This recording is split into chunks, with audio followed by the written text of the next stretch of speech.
Okay, what I got here is a 1994 Buick Regal. It's one of the W body cars. We want to do some struts on this thing, and they're right here. You don't have to take the complete strut off of this kind of a car. You'll start removing these 3 screws right here, but this is what you got, it's a cartridge. So we're going to go ahead and get started here. Now anytime you're going to do something like this with a strut, I'm going to loosen these bolts up, but you can see there's like a dirt witness mark there. It's not a bad idea to make a witness mark if you don't already have one, just in case there's some adjustability here.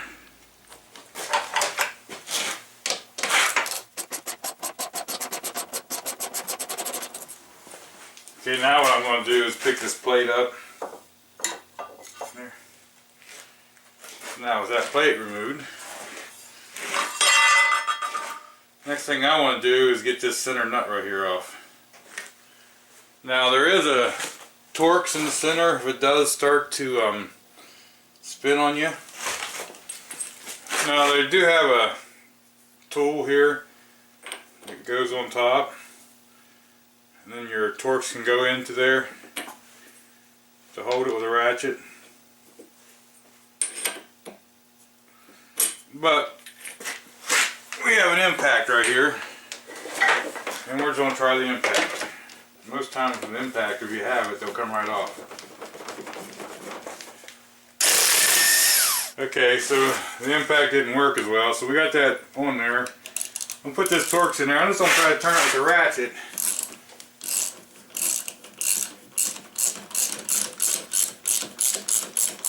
Until we get this off here, ratchet or...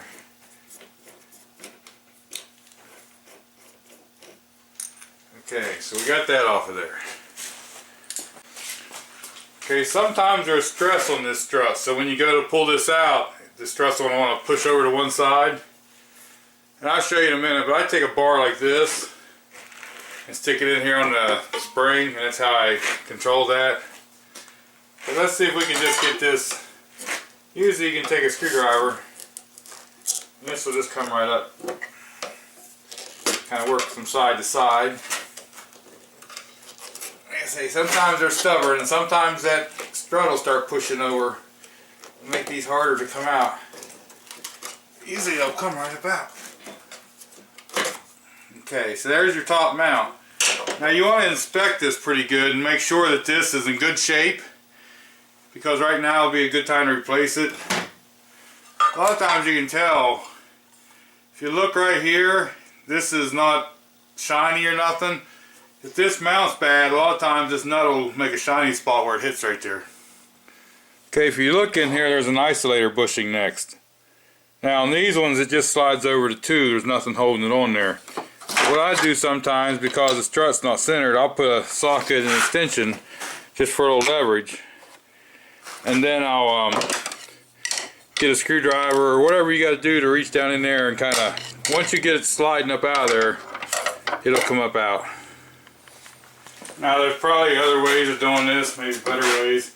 This is just what I do. I try to do this and help the strut rod come up. And then that way you can get that isolator up out of there. Now that isolator, I get down between the strut tower and the isolator with a screwdriver.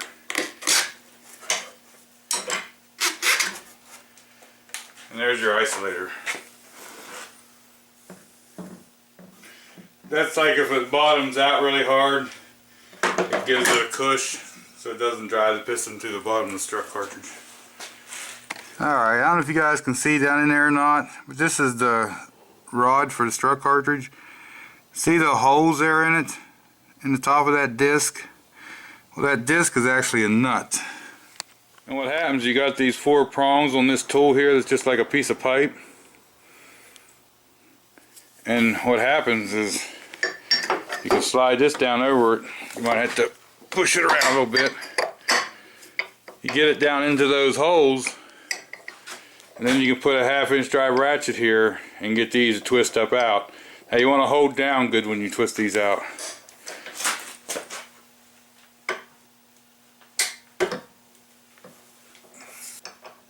Now they're fairly snug, but they're not overly super tight. And once you get this a couple turns, I should have done this with a ratchet probably. Once you get a few turns, you can just screw this right out.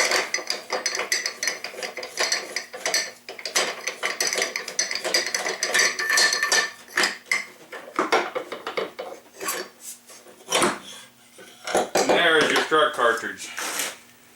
Okay, now here's the strut cartridge out of the car.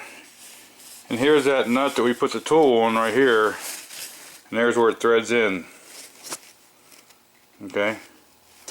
Now, if you notice, one other difference is, see, this end of the strut's open.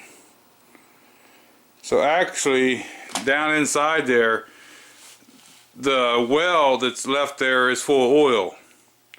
And that oil is used by this strut. The big difference in the new strut we're putting in, you notice the bottom is solid. There's no place for oil. Because these are a self-contained unit. Now, what we're going to do is down in here, there's oil. Okay. We're going to suck just a little bit of that out of there. Because what you want to do is with the car there, you want to be able to put this strut cartridge down in that oil and be somewhere around halfway up the strut cartridge.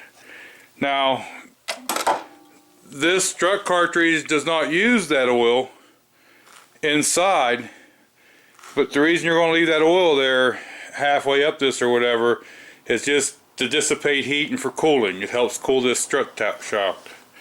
So as long as you use this as a dipstick and your oil is right up in here somewhere, you're good to go.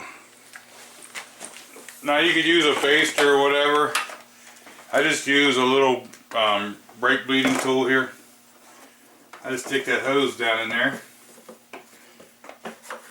And see, I catch it in this brake bleeding reservoir. That way, if I would siphon too much out and say I only want 1/4 inch up my strut, I'd be able to pour some back in. Just throw our cartridge in there.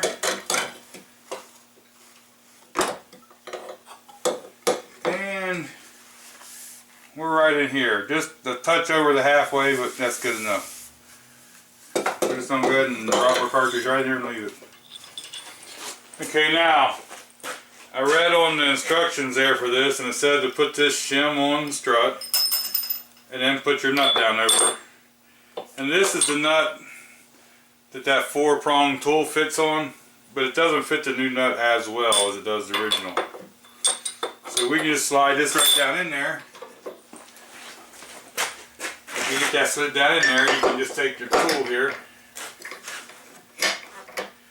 get it on there, and just do it by hand to make sure you get it on there good and tight. You'll feel it go down into the prongs.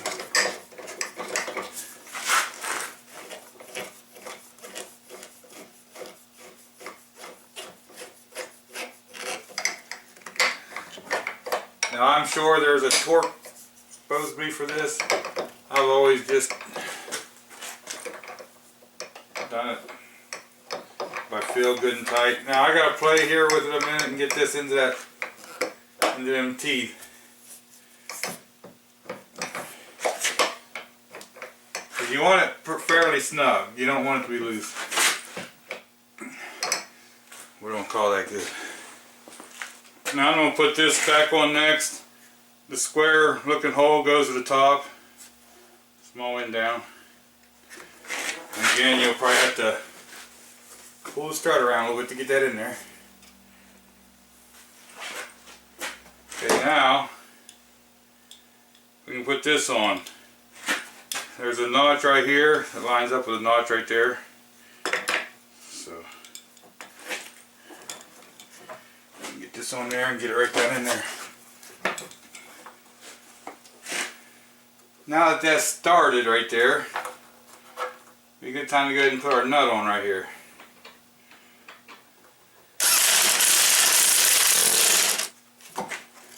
Then you should be able to just push the strut right back in there. Okay, now that you get that pushed back in place, and you know that nut's good and tight, you can put this plate back on.